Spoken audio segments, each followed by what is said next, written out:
ओम शांति। आज 14 जुलाई 2026 प्यारे बाप दादा के अनमोल मधुर महावाक्य हैं।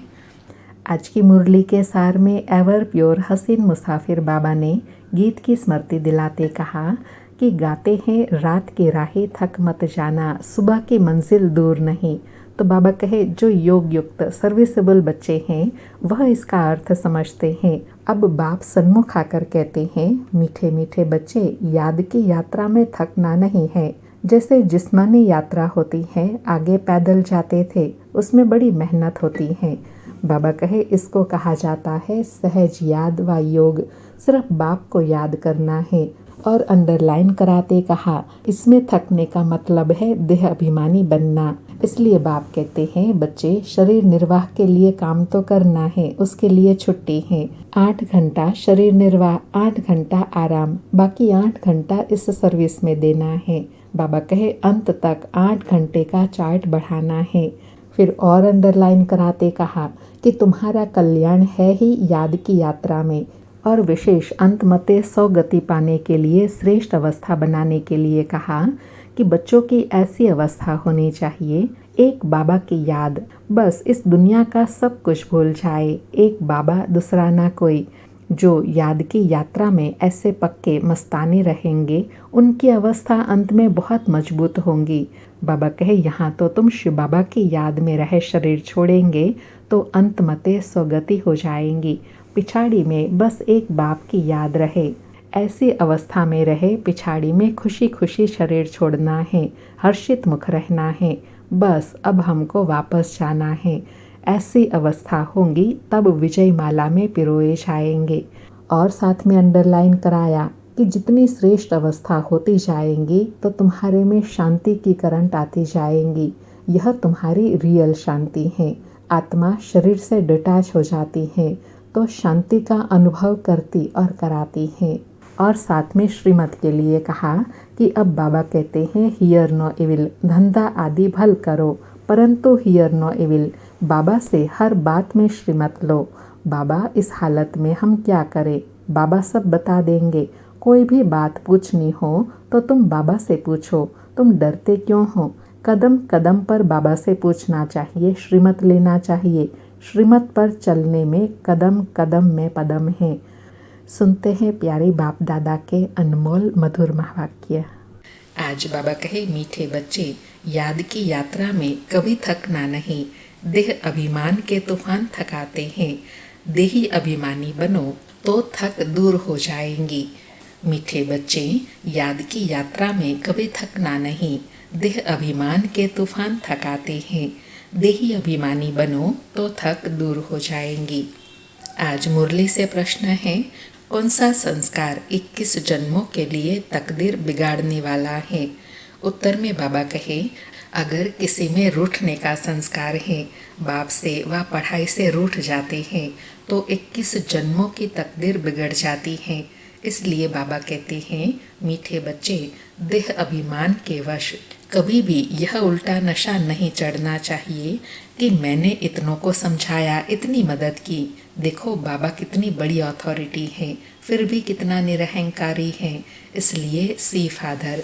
बाबा कहे तकदीर को लकीर ना लगे उसके लिए देही अभिमानी बनना है, एक बाप को फॉलो करना है, एक बाप को देखना है। आज मुरली में गीत बजा, रात की राही थक मत जाना, सुबह की मंजिल दूर नहीं। ओम शांति। मीठे मीठे सिके लदे बच्चों ने गीत सुना और जो योग युक्त सर्विसेबल बच्चे हैं वह इसका अर्थ समझ लेते हैं। हम रात की राही अर्थात ब्राह्मणों की अब रात पूरी हुई है। भक्ति मार्ग को रात कहा जाता है। आधा कल्प रात का पूरा होता है, हद का भी दिन और रात है। यह फिर ब्राह्मणों का आधा कल्प दिन और आधा कल्प रात होती है। इस समय जबकि बाप आते हैं तो अंधियारा है। प्रभात होने का पहला पुर है सवेरा, प्रभात होने का पहला पुर है, सवेरा हो रहा है। बच्चे जानते हैं। अब बाप कहते हैं मीठे मीठे बच्चे, याद की यात्रा में थक नहीं जाना। जैसे जिस्मानी यात्रा होती है, आगे पैदल जाते थे, बहुत धीरे धीरे, बीच बीच में मंजिल बनी रहती है। मालूम रहता है हमको फलानी फलानी मंजिल पर ठहरना है। आगे बहुत श्रद्धा से पैदल जाते थे, उसमें बड़ी मेहनत है। अब तो बहुत सहज है। इसको कहा जाता है सहज याद व योग। सिर्फ बाप को याद करना है। थकने का मतलब ही है देह अभिमानी बनना। बाबा कहे उन यात्राओं में तो कितनी मेहनत लगती है, लेकिन यह बेहद की यात्रा तो बहुत सहज है। सिर्फ बाबा कहते हैं मुझे याद करो। अगर इसमें भी थकावट होती है तो उसका कारण है देह अभिमान। बाबा कहे हाँ, इसमें कोई शक नहीं, माया के विघ्न पड़ेंगे, परंतु इसमें थक नहीं जाना है। थक जाने से देह अभिमान आ जाता है। बाबा कहते हैं बच्चे, शरीर निर्वाह के लिए काम तो करना है, इसके लिए छुट्टी है। 8 घंटा शरीर निर्वाह, 8 घंटा आराम, बाकी 8 घंटा इसमें दो। अभी तो पूरा 8 घंटा कोई देते नहीं, अंत में 8 घंटा तक रहेंगे। चार्ट को बढ़ाते रहो। बाबा कहे अभी से ही याद का चार्ट बढ़ाएंगे तो अंत में निरंतर याद बनी रहेंगी। बाबा कहे यहाँ जब आकर बैठते हो बाप दादा के सन्मुख तो याद दिलाई जाती है। जिसको तुम निष्ठा कहते हो, योग कहते हो, बाप की याद में आकर बैठते हो। इसका मतलब यह नहीं कि सिर्फ यहाँ आकर याद में बैठना है। ऐसे बहुत हैं, समझते हैं 5-10 मिनट योग करके उठे, परंतु बाबा तो कहते हैं धंधा धोरी करते कहाँ आते जाते हो तो भी योग में रहो। कहाँ गंगा स्नान आदि करने जाते हैं तो राम राम जपते हैं ना। यहाँ तुमको कुछ भी सिमरना नहीं है, सिर्फ बाप को याद करना है। यह बाप बच्चों से ही बात कर रहे हैं। बाबा कहे तुम्हारा कल्याण ही है याद की यात्रा में, इसमें थकना नहीं। इसमें तूफान बहुत आएंगे। तूफान कोई मिट्टी आदि के नहीं, माया के तूफान आने से बुद्धि का योग टूट जाता है। बाबा कहे यहाँ सब बातें बेहद की है, निराली है। तूफान अर्थात माया के विघ्न आते हैं। बाबा कहे फिर देह अभिमान में आने से धंधा धोरी बच्चे याद आ जाते हैं। बाप कहते हैं अब तो यह धंधा धोरी आदि सब खलास हो जाने हैं। तुम्हारे बच्चे वारिस बनने ही नहीं है, सब खत्म हो जाने हैं। अभी तो वारिस बेहद के बाप के खड़े हैं। हद का वर्षा मुर्दाबाद होना है। साहूकार लोग समझते हैं अब बच्चा बड़ा होगा, शादी करेगा, फिर यह होगा। बाप कहते हैं अभी इतना टाइम नहीं है, इसलिए दुनिया से बिल्कुल मोह हटा दो। एक तो कब्रिस्तान है, धंधा धोरी बच्चों आदि के चिंता में मर जाएंगे तो मुफ्त अपनी बर्बादी कर देंगे। शिव बाबा को याद करेंगे तो आबादी बहुत होंगी। बाबा कहे देह अभिमान में आने से बर्बादी होती है, देही अभिमानी बनने में आबादी होती है। जितना याद करेंगे उतना भविष्य 21 जन्म वर्षा पाएंगे। याद नहीं करेंगे तो बहुत घाटा पड़ जाएगा, वह फिर कल्प कल्पांतर के लिए हो जाएगा। बाबा कहे इतनी बड़ी घाटे की बात है, ख्याल करना चाहिए। हम पूरा वर्षा कैसे पाए। धन की भी बहुत लालच नहीं रखनी चाहिए, टू मच में नहीं जाना चाहिए। कोई दिवाला मारते हैं तो बहुत फिक्रात हो जाती हैं, शिव बाबा को बिल्कुल भूल जाते हैं। फिर दोष रखते हैं कि ज्ञान में आए तब दिवाला मारा, बीमार हो पड़े। यह कभी नहीं समझना चाहिए। अर्थात बाबा कहे ऐसे संकल्प विकल्प कभी नहीं आने चाहिए। बाबा कहे बीमारी आदि होती है, यह तो कर्म भोग है। अच्छा है विकर्म विनाश हो जाएंगे। धर्मराज के डंडे खाने से तो बीमारी अच्छी है ना। बाबा कहे हिसाब किताब चुकतू हो रहा है तो अच्छी बात है ना, इसमें डरने की चिंतित होने की बात नहीं है। बाबा कहे कर्म भोग चुकतू करना है। यह तो महारोगी शरीर है, कितनी संभाल की जाती है। चलते चलते खड़े हो जाते हैं, हार्ट फेल हो जाते हैं। ऐसी पुरानी दुनिया को तो बुद्धि से एकदम भूल जाना चाहिए। बच्चे देखते हैं बाबा नया घर बना रहे हैं तो पुराने से एकदम दिल हट जाती है। कहते हैं बाबा जल्दी से मकान बनाओ, पुराने मकान में तकलीफ बहुत है। तुम भी जानते हो यह पुरानी दुनिया तो बहुत गंदी है। तुम्हारा यह है बेहद का संन्यास, बाबा एग्जाम्पल देकर समझा रहे हैं कि जैसे पुराने घर में तकलीफ बढ़ जाती है तो नया मकान बनाते हैं, तो पुराने को सहज छोड़ देते हैं। ऐसे बाबा कहे तुम्हारे लिए नई दुनिया बन रही है, तो पुराने से बेहद का वैराग होगा, तब नई दुनिया में जा सकेंगे। बाबा कहे तुम्हारा यह है बेहद का संन्यास। वह संन्यास करते हैं घर बार का, उनका हद का संन्यास कहा जाता है। तुम संन्यास करते हो विकारों का। बाप कहते हैं देह सहित देह के जो भी तुम्हारे संबंध हैं, सबको तोड़ माम एकम याद करो। यह दुनिया जो इन आँखों से देखते हो, इनको भूल जाओ। अभी तुम्हारी बुद्धि जानती है, क्या जानती है कि हम स्वर्ग की राजधानी के लिए पुरुषार्थ कर रहे हैं। ज्ञान का तीसरा नेत्र मिला है। यह सब कब्रिस्तान हो जाना है, इससे प्यार नहीं रखना है। आजकल मनुष्यों के पास पैसे बहुत हैं, तो विकार भी तेज हो गए हैं। काम विकार कितना तेज है, काम बिगड़ रह नहीं सकते। 4-5 वर्ष पवित्र रहे, फिर लिखते हैं बाबा आज इनको भूत लगा, काला मुंह कर दिया, कितना धक्का खाया, एकदम 5 मंजिल से गिरे। पहले पहले है देह अभिमान, ऊपर से गिरा ठक, पुर्जा पुर्जा हो गया। खलास, हड गुड बिल्कुल ही टूट जाते हैं, फिर पुरुषार्थ करने में टाइम लगता है।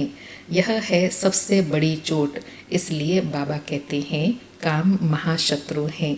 विकार को ही पतितपना कहा जाता है। कहते हैं बाबा हमको पतित से पावन बनाओ। भारत में ही संपूर्ण निर्विकारी थे ना, भारत ही संपूर्ण निर्विकारी था, अब भारत विकारी है। संपूर्ण निर्विकारी सूर्यवंशी को कहेंगे। भल रामचंद्र के राज्य में भी विकार की बात नहीं रहती, परंतु कला तो कम हो जाती है। 1250 वर्ष कम हो गए तो वह दुनिया की ताकत तो कम हुई ना। इसलिए उनको सतयुग को सतो प्रधान, फिर त्रेता को सतो कहा जाता है। तुम चाहते हो हम मम्मा बाबा को फॉलो कर सूर्यवंशी महाराजा महारानी बने। इसमें तकलीफ व खर्चे आदि की तो बात ही नहीं है। इसमें मुख से कुछ बोलना भी नहीं है, सिर्फ याद करना है। इसको ही सहज योग कहा जाता है। इसमें बड़ी मेहनत चाहिए।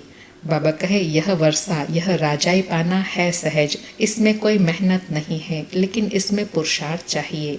बाबा कहे बाबा के आगे तो सब महारथी हैं, इसमें पूरा योग चाहिए, तब पूरा तीर लगे। योग बल है ना, योग की बहुत कमी है। विघ्न भी योग में बहुत पड़ते हैं। बेहद का बाप मीठे मीठे बच्चों को बैठ समझाते हैं। बच्चे बाप से व पढ़ाई से कभी रूठना नहीं, रूठे तो 21 जन्म तकदीर से रूठेंगे। बड़े अच्छे अच्छे बच्चे भी रूठ पड़ते हैं, नशा चढ़ जाता है देह अभिमान का। मैंने इतनों को समझाया, देह अहंकार आने से गिर पड़ते हैं, इसमें अहंकार नहीं आना चाहिए। बाबा कहे ईश्वरीय पढ़ाई में, अलौकिक पुरुषार्थ में कभी भी अहंकार नहीं आना चाहिए। बाबा कहे शिव बाबा को कोई अहंकार है, कितना निरअहंकारी है और है कितनी बड़ी अथॉरिटी। कहते भी हैं मैं साधारण तन में साधारण घर में आता हूँ, साहूकार के घर में थोड़े ही आता हूँ। तो अब बच्चों को जगाना है।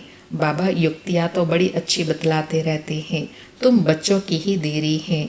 बाबा कहे बाबा तो इतनी अच्छी युक्तियाँ बता रहे हैं जो सहज पुरुषार्थ कर ऊंच पद पाए, लेकिन देरी किसकी है? बच्चों के पुरुषार्थ की।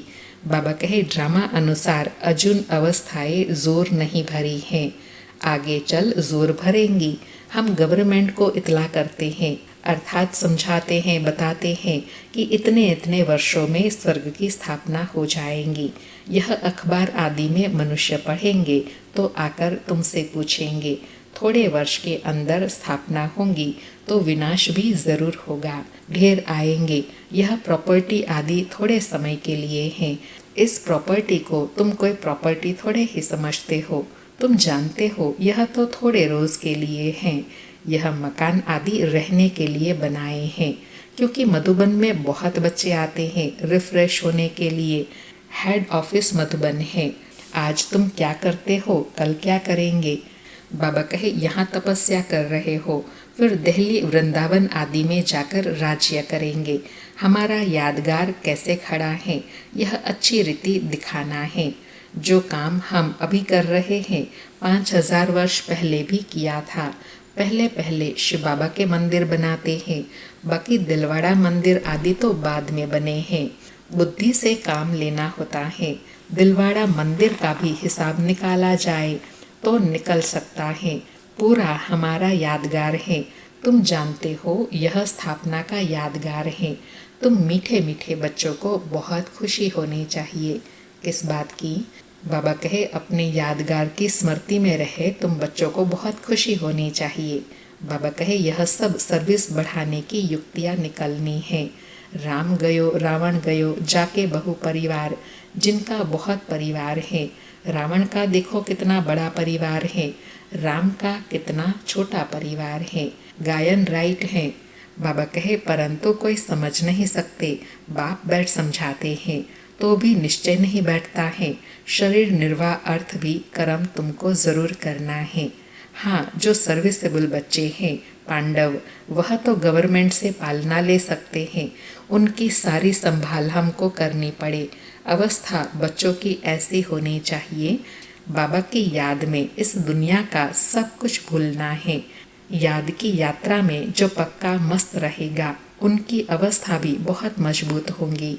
बाबा कहे सर्विस भी करनी है, सफल भी करना है और साथ साथ अपनी अवस्था को भी श्रेष्ठ बनाना है। जो एक बाबा के सिवाय और कोई भी याद न आए, ऐसी याद की यात्रा में पक्के मस्त रहना है, मस्ताने बनना है। बाबा कहे जैसे शिव बाबा की याद में रहे तुम शरीर छोड़ते हो। सन्यासी ब्रह्मा की याद में शरीर छोड़ते हैं तो भी वायुमंडल में बिल्कुल सन्नाटा हो जाता है। बाबा ब्रह्मा को अनुभव है। मनुष्य मरते हैं तो घर में सन्नाटा हो जाता है ना, इसमें भी ऐसे होता है। पिछाड़ी में जैसे कि सब कुछ भूल जाता है। अब हमको वापस घर जाना है। बाबा कहे अंत में सिर्फ घर की ही याद रहेंगी। देह अभिमान छूट जाता है। पिछाड़ी में शरीर खुशी से छोड़ना चाहिए। हर्षित मुख, बस हम कहाँ जा रहे हैं, ऐसी अवस्था जब होंगी तब विजय माला में पिरोने लायक बनेंगे। अंडरलाइन। बाबा ने बहुत ऊंची श्रेष्ठ अवस्था का वर्णन किया। फिर से पढ़ेंगे। बाबा कहे पिछाड़ी में शरीर खुशी से छोड़ना चाहिए। हर्षित मुख अवस्था, बस एक बाबा दूसरा ना कोई, बस एक ही स्मृति बनी रहे कि हम कहाँ जा रहे हैं। अपने घर की स्मृति और राज्य की स्मृति हो, ऐसी अवस्था होगी तब विजय माला में पिरोने के लायक बनेंगे। बाबा कहे तुम्हारे में शांति की करंट है, अर्थात शांति की शक्ति है। कोई भी आते हैं तो कहते हैं यहाँ शांति बहुत है। यह है रियल शांति। आत्मा शरीर से डिटैच हो जाती है। तुम जानते हो हम आत्मा शांत स्वरूप हैं। हम अपने स्वधर्म में बैठ जाते हैं। कर्म के बिना तो कोई मनुष्य रह नहीं सकते। वो लोग हठ योग से क्या क्या नहीं करते हैं। तुम अब समझते हो हमारा स्वधर्म ही शांति है। यहाँ हम आए हैं पार्ट बजाने, अब वापस घर जाना है। बाप कहते हैं मुझे याद करो और घर को भी याद करो। बाप को याद करने से वर्षा मिलेगा। बाप कहते हैं मुझे भी घर में याद करो। बाबा कहे मैं भल यहाँ हूँ, लेकिन तुमको घर जाना है ना, तो घर को याद करो। बाबा कहे यहाँ तो मैं टेम्परेरी आता हूँ, तुम्हारी बुद्धि शांति धाम में टिकनी चाहिए। बाबा की याद में घर का भी वर्षा लेना है ना, वह है आत्माओं का घर, यह है जीव आत्माओं का घर। अपने घर को भी नहीं भूलो, अर्थात बाप की याद भी ना भूले, घर भी ना भूले। बाप को भी नहीं भूलो। बाप को याद करने से ही पवित्र बन घर चले जाएंगे। ज्ञान को धारण करने से फिर राजाई करने आएंगे नई दुनिया में। जितना हो सके औरों को रास्ता बताते जाओ। Always see father. बाबा कहे सर्विस करते रहो, लेकिन सर्विस करते हुए सी फादर, एक बाप को देखते रहो, कहीं बुद्धि और नहीं जाए। बाबा कहे तुम जानते हो बाप ने क्या किया, सब कुछ माताओं को दे दिया। उसने ही डायरेक्शन दिया कि सब कुछ माताओं की सर्विस में लगाओ। एक को देख दूसरे ने फॉलो किया, स्वाहा हो गए। परंतु फिर जब टिक भी सके ना। बाबा कहे ड्रामा अनुसार भट्टी भी बननी थी। पाकिस्तान हिंदुस्तान हुआ तुम्हारी भट्टी पहले शुरू हुई थी पाकिस्तान में, तुमने नदी को क्रॉस किया।